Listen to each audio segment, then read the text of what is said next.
Welcome back to Speargrass Forge. If you're new here, thanks for coming. If you're coming back, thanks for returning. Today, I'll continue to be working on my kitchen knife.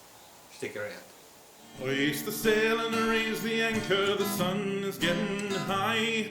Australia, destination, the land of sun and sky.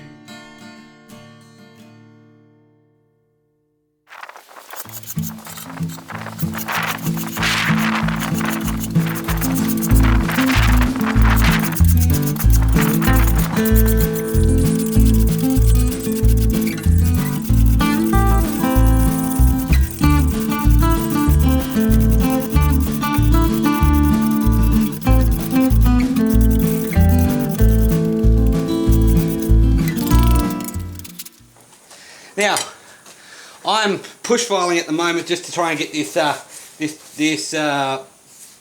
back flat. I'm using a Farrier's rasp. Now I've actually got two. One's a full length bastard cut, and the other one is a half length bastard cut each way. Now, if you don't have a Farrier's rasp, that's okay. You can still use a regular rasp.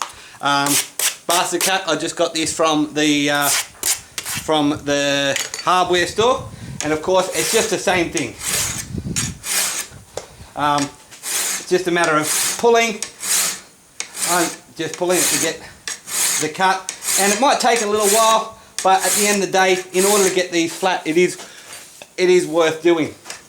Now, as you can see, I'll bring the camera a bit closer, but I've got a couple of, I'm getting it mainly flat, but I've got a couple of dips here that I'm trying to work out so that it's fairly flat, but also in the process of doing this, I'm thinning down the blade a bit, which is what I wanted to do anyway. So as you can see, it's flat here, and in the back here, I've got a couple of dips, low spots that I want to get rid of just to make this a little bit more flat, and it'll help thin down the spine a bit, which is still a touch too thick. I want it at 4 millimeters. So I wanted the spine at 4 millimeters, but it's currently sitting at, it started off at about 6, and in filing this, it's brought it down to about, it's brought it down to about 4 millimeters at the spine and about 2 millimeters at the tip. So it's almost exactly where I want it right now. Now, another thing, when I hammered in the bevels, which I've got to work on filing and sanding next, one side come out really well. As you can see, you've got you know, the right there, and it sweeps up the front. However, on the other side, it was a bit more flat, which means I didn't work this side as much as I should have. But that's okay, because that's what filing and grinding is for. So I'm going to get into doing this now, doing the bevel, because now, I mean, at the end of the day, this is pretty okay. In the end, it's going to end up with a brute to forge finish anyway. And I've got to flatten out the other side of this tang, so I'm going to clamp that in and work on filing this tang a little bit just to bring it a bit more flat, and then I'll work on the bevels. So stick around, and I'll see you all shortly. Now, just to let you know, the reason why I'm wearing gloves while filing, not because I'm doing any damage to myself or anything like that, but because the files go rough on your hands when you're doing it for a while. So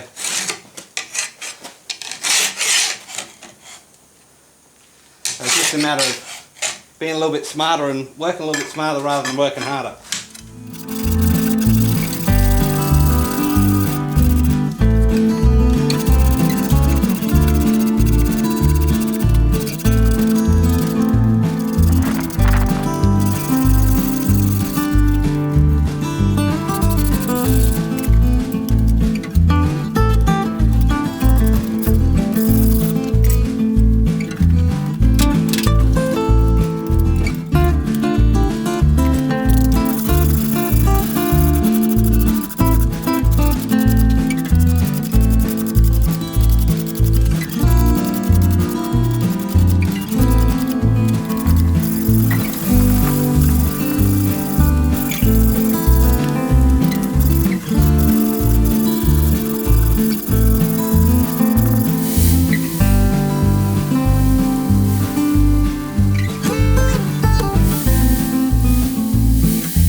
Alrighty, so in my first thermocycle, I noticed that it picked up a slight warp.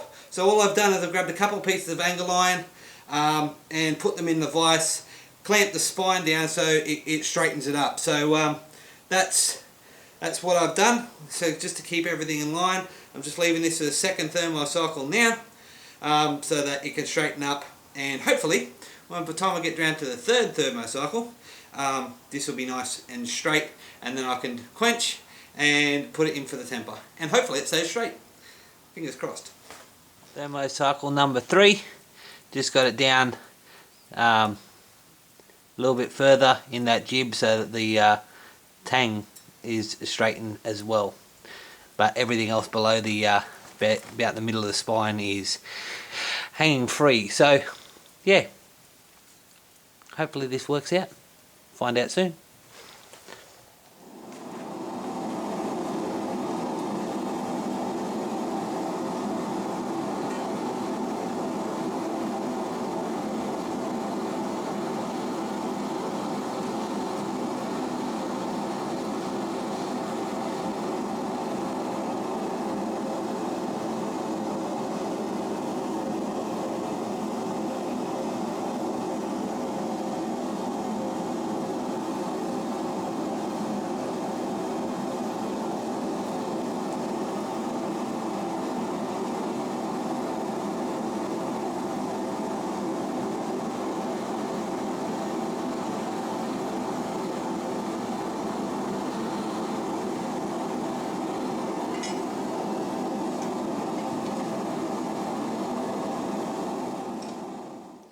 One quench is done. I'll let that cool down, and then in for the temper. Stick around. So, now to test the hardness. Now, file's going to be harder than a knife, of course, but before I just took off some of the decarburization. So,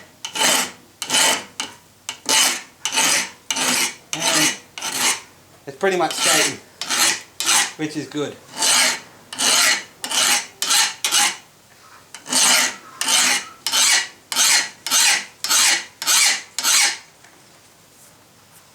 Of course, it is taking a little bit off because, I mean, the steel, again, the file is harder than the knife, but the difference of the cut is, if I go to here, it cuts a lot easier on the tang, which didn't harden, of course, because I didn't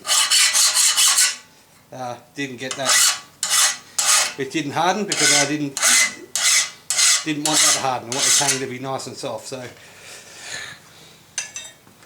now it's cooled off, it's nice and straight, so I'm going to stick that into the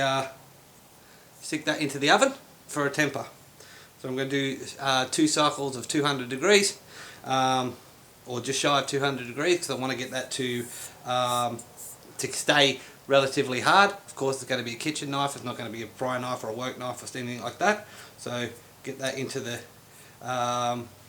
temper, and then afterwards I'll be putting the scales on and doing the hardening. So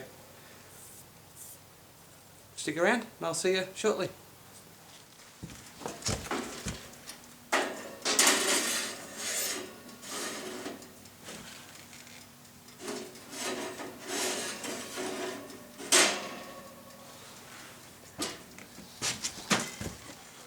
Alright, so going to take a little bit of a break. Whilst we do, I got a package from my friend Sam at Samtown's Bladesmith. So I'm going to open it up and you're going to see what we've got. This looks like a hammer. And Sam still didn't send me any stickers. Alright, he's wrapped it well, so...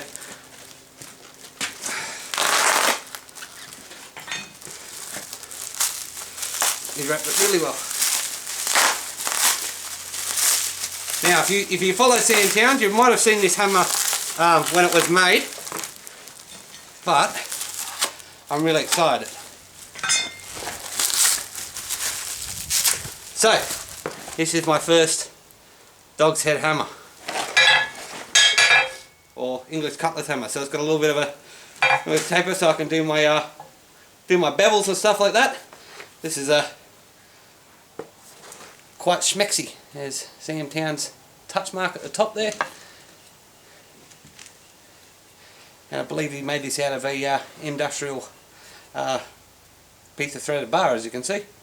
So this will be put to good use coming up in the future. So make sure you watch my videos to see this getting used.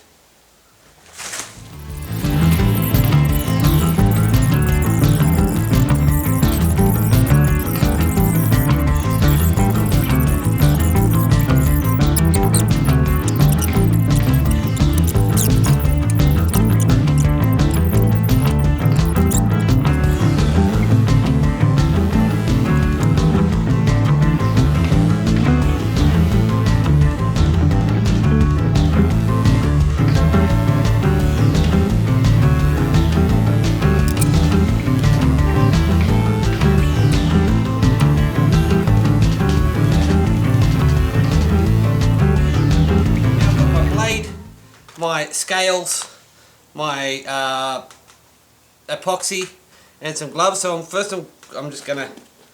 This is my first time doing a glue up like this. So I'm gonna open up my nitrile gloves and whack a couple on before I start cleaning this blade, so that I can don't get my hand oils all over it.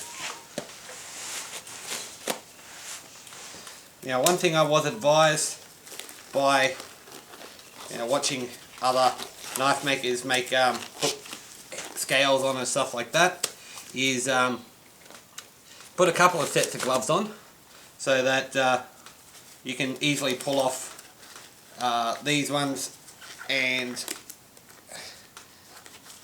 if you need to touch something else and you've got a clean set of gloves on underneath, which won't affect anything. So, and also prevents cross-contamination. So that's what I'm attempting to do now. Let me speed this bit up, because it's not easy getting multiple sets of gloves on.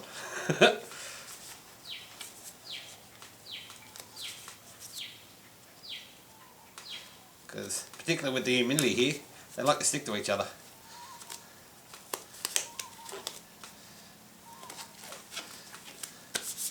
Alrighty, so this is just methylated spirits with alcohol basically. So I'm just going to use this to clean off my blade of any oil and stuff like that, because I did spray this blade with oil when I put it up after sanding, because it was late of an evening time, to prevent any rust from forming. Like I said, I am in a high humidity area. So I didn't want it to rust whilst it was sitting there overnight.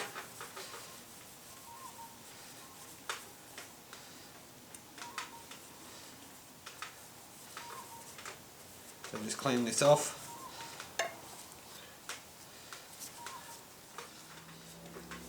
As you can tell, I didn't sand this tang down as much as I did the blade, and there's a reason for that. It'll give the epoxy something to stick to when I glue her up. So now that's fairly clean. Put that to the side. I'll move these gloves out of the way. We're back in a moment. Now, one thing I'm going to do, just wrap up this blade and tape her up so that I don't get any glue on the blade, and it's nice and protected. Alrighty, so now that's taped up, on to the next section. So I'm just going to move this camera around the side here so you can see what I'm doing on my workspace. Back shortly. Now I'm just cleaning off my brass pins so that these are nice and clean too. Getting all the oil off them.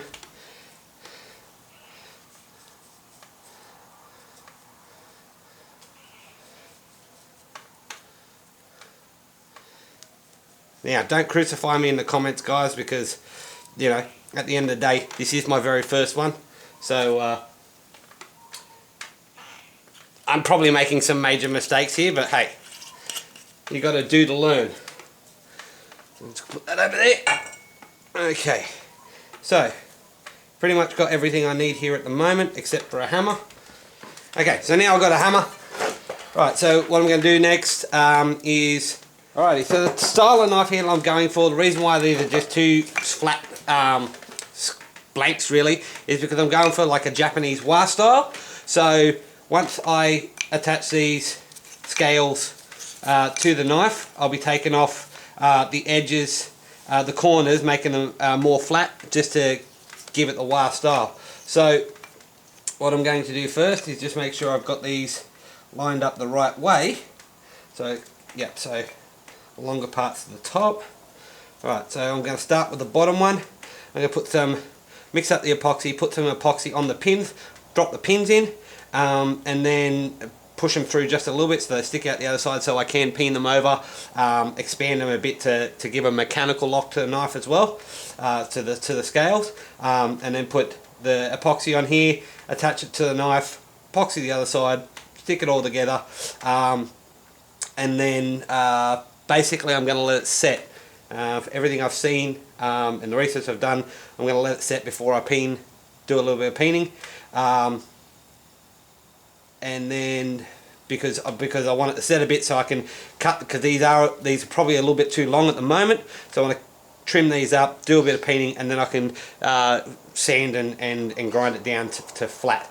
Of course, most of this is going to be done with hand files and sandpaper and stuff like that. Maybe my angle grinder, because I don't have a belt sander, but that is the idea anyway. So let's get into mixing up this epoxy and gluing this together. So don't forget, always read the instructions, make sure everything's done right. So this is a 2-hour epoxy with a 24-hour full set time, so I'm going to basically leave it to set for the full 24 hours before I come back to finish it up.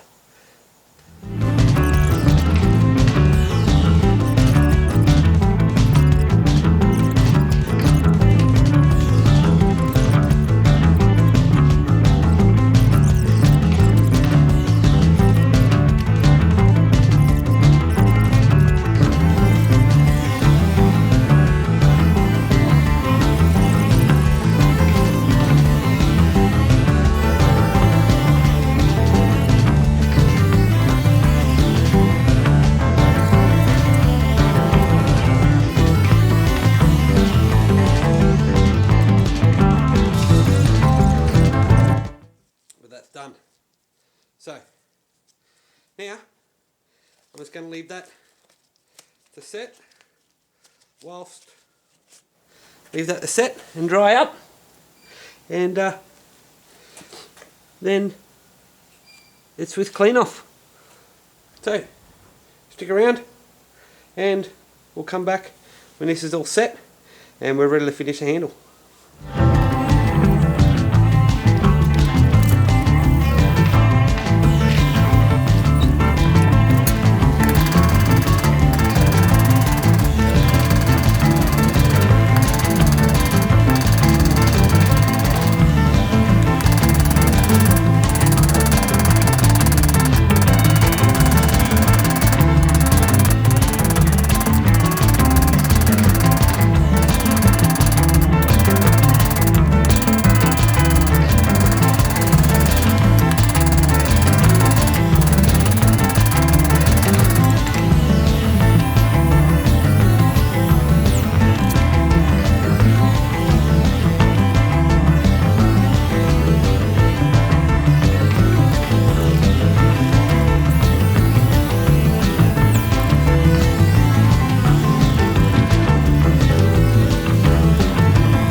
And there we go. One kitchen blade. I'm pretty happy with how that turned out. Now, putting the test in the kitchen. I'm sure my missus will be really happy with that.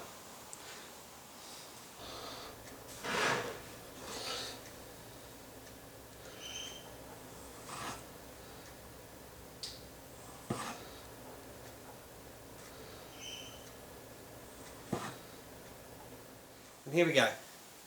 My finished kitchen knife. I'm actually really proud of that. It looks pretty good. And the pins are a little bit unevenly spaced, but hey, for my first full tang kitchen knife, I'm pretty proud of that. So now I'll be giving this to my partner, and hopefully she's happy with it. Thanks for watching. If you like what you saw, don't forget to hit that like and subscribe button. Check out the links in the description for my spread bar and print shirt stores, and check out my previous videos here. Again, thanks for watching, and I'll catch you all next time. Cheers.